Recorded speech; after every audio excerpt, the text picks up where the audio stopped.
எதுக்கு ஓட்டு போடணும்? ஏன் இரட்டைலைக்கு ஓட்டு போடணும்? அப்படியா? அது யாருடைய சொன்னோம்? விஜயகாந்தா?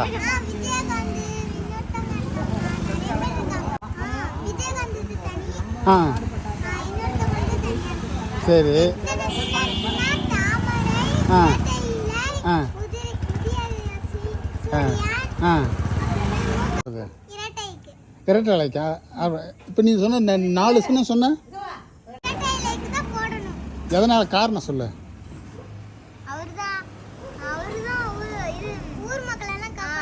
யார் அவரு? அப்படியா? எதுக்கு உனக்கு ஓட்டு போட்டு நீ ஓட்டு போட போறியா?